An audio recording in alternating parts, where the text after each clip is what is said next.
There's something I want to say up front, and I want you to know that I'm saying it directly to you. You are not lazy. You never were. You probably told yourself that story of being lazy 1,000 times. Maybe it's become the voice in the back of your head every single time you start a task and freeze. Every time you make another plan, another to-do list, another promise to yourself and still don't follow through. And it hurts because you do care. You want to show up. You want to feel capable, but instead you shut down. You avoid, you scroll, and you spiral, and the shame just builds. I want to talk about what's really going on when your brain freezes like that, because it's not about discipline and it's not about willpower. It's definitely not about laziness. It's about survival. And when you understand that, everything changes. Let's start with the obvious. Most productivity advice is built on one assumption, that resistance is rational. The idea is that if you know what you want to do, why you want to do it, then you should just do it. If you're not doing it, then there's something wrong with your priorities, your mindset, your habits, your discipline. And those things aren't untrue per se, but they're missing a key ingredient. Resistance isn't always logical.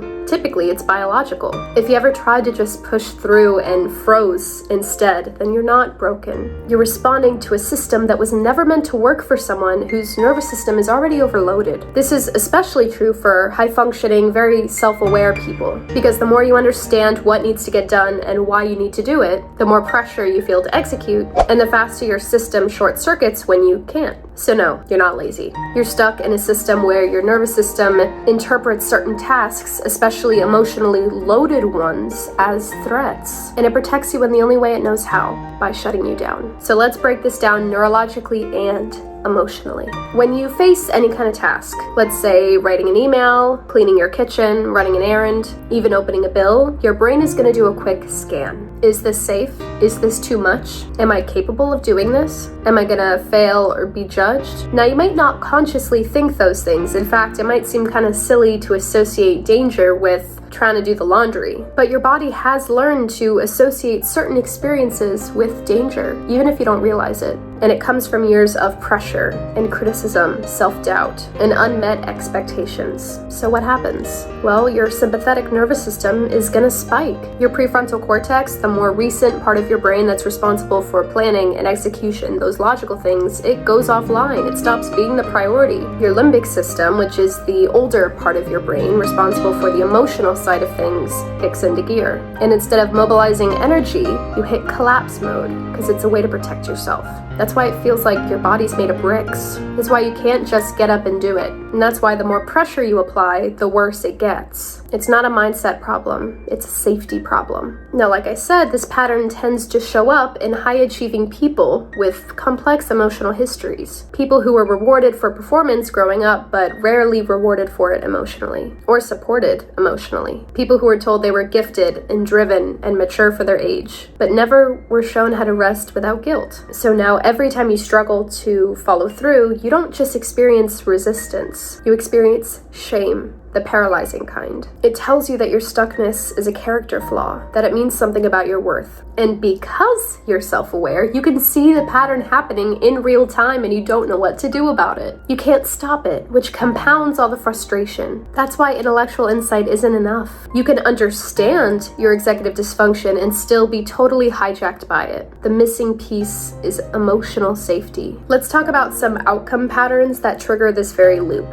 Outcome pressure. When tasks only feel like they count if they result in a specific outcome, your nervous system is going to panic. It feels like there's no space to try without being able to win. All or nothing thinking. You believe that you need to do it perfectly or not at all. So even small tasks feel massive. Your brain registers the pressure and shuts down to avoid failure. And then the emotional load being hidden in the task. What looks like a simple task might carry a lot of emotional weight, like opening an email that reminds you that you were supposed to respond to that person a week ago, or cleaning a space that's been neglected during a hard season. If you're not aware of that emotional charge, it's gonna feel like that resistance came out of nowhere, but it didn't. It has a root. So here's what works. It's not going to happen overnight, but piece by piece, it makes your life become more sustainable. Start by asking, what feels possible right now? Not perfect, but possible. Focus on micro movements, not outcomes.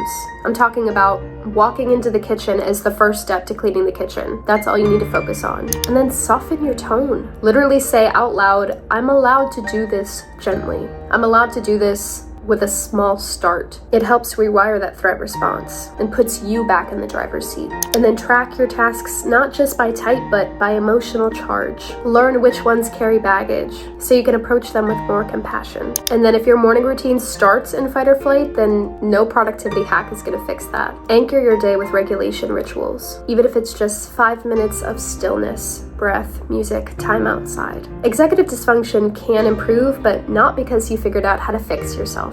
It gets better when you stop relating to yourself like a broken machine and start seeing yourself as someone who's been trying to walk down a path that wasn't made for them. That means less judgment, less pressure, and more curiosity. You're not lazy. You're carrying things no one else can see, and your brain has been trying to protect you the best way it knows how. Healing starts when you stop fighting yourself and start listening. Now, I want to invite you not to run from this discomfort of being called out. I know it's probably the first time someone's ever put to words what your day-to-day life is like. It's only because I've been there. I've lived it. So I want to invite you to take the next step with me.